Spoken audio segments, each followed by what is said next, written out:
bentar lagi masuk di dinas permomongan. Ini momongan belum datang. Eh, nggak tahu saya mau kasih judul apa nanti video saya ini. Saya cuman eh, sedikit curhat ya. Ya, bagi orang tua ya, tolong deh perhatikan ya. Perhatikan anak kalian ya.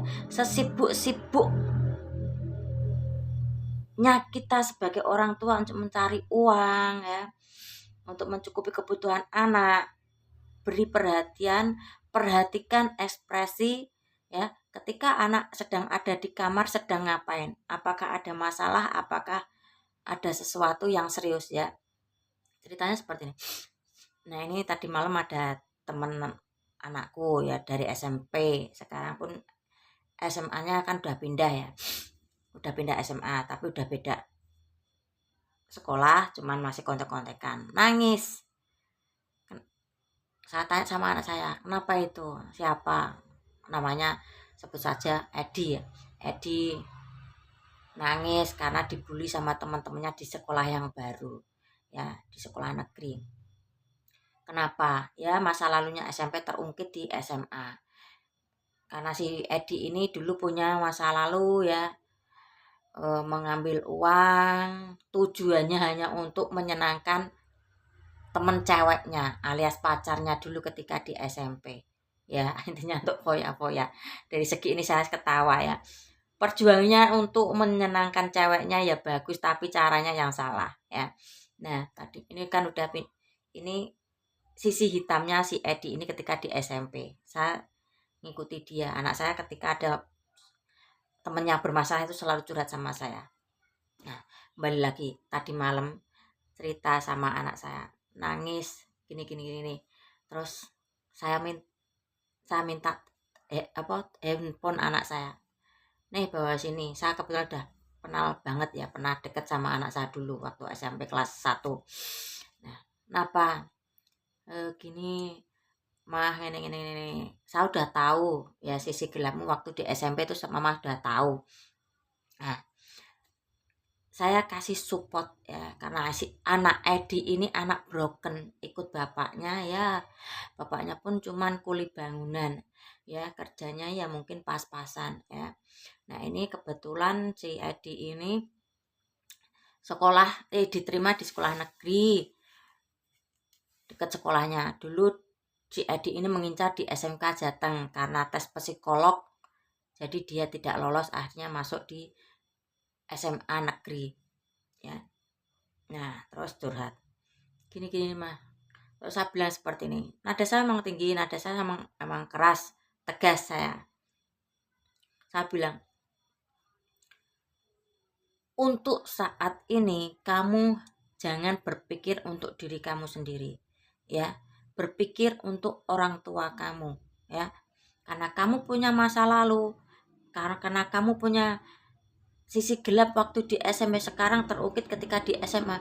Kamu harus siap terima, kamu harus menanggung resikonya untuk diri kamu sendiri ya, karena ini perbuatanmu, kamu juga harus tanggung resikonya. Saya bilang seperti itu. Nah, kembali lagi, untuk jangan berpikir untuk diri kamu sendiri, sekarang berpikir untuk orang tuamu ya. Ayo kita berpikir pengorbanan orang tuamu ya. Jika kamu nanti pindah dari sekolah itu ya, nggak bisa diterima di negeri, tentunya di swasta kan. Swasta itu untuk bulanannya kan ada, lumayan ya, mungkin paling murah itu adalah 200 200 ke atas lah ya. Itu yang masih biasa aja. Untuk pindah sekolah lagi otomatis kan butuh beli seragam. Dana untuk beli seragam itu pun tidak sedikit ya. Saya kasih gambaran seperti ini ke anak Edi ini ya. Ayolah berjuang 3 tahun, nanti kalau kamu lalui pasti cepat kok. Dan kamu harus siapkan dirimu, terima ketika teman-temanmu membuli kamu ya.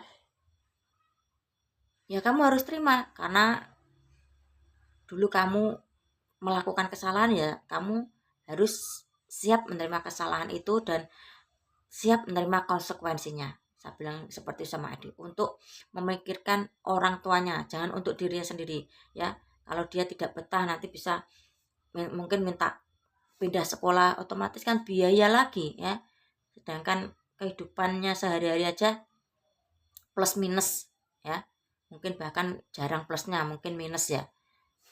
Ya ini saya kasih support ke anak ini ya, broken ya, meski ya intinya ekonomi ke bawah, ekonomi menengah ke bawah, setidaknya kita punya apa ya, saya bilang kamu harus fight, harus survive ya, harus kuat dan harus bertahan. Saya kasih semangat ini ke anak yang bernama Edi ini ya. Ya dia bilang iya mah, iya mah. Dan untuk kedepannya jangan kamu bikin masalah lagi jika kamu tidak bisa menerima konsekuensinya atau resikonya. Saya bilang seperti itu ke Edi. Iya mah, iya mah. Saya akan berjuang, saya akan bertahan, dan saya juga kasihan sama bapak saya. Bilang seperti itu si Edi.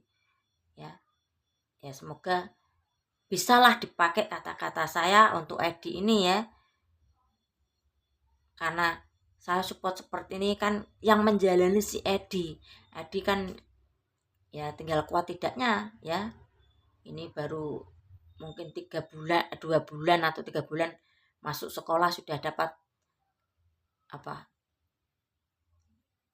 ya, resiko dari masa lalunya ya.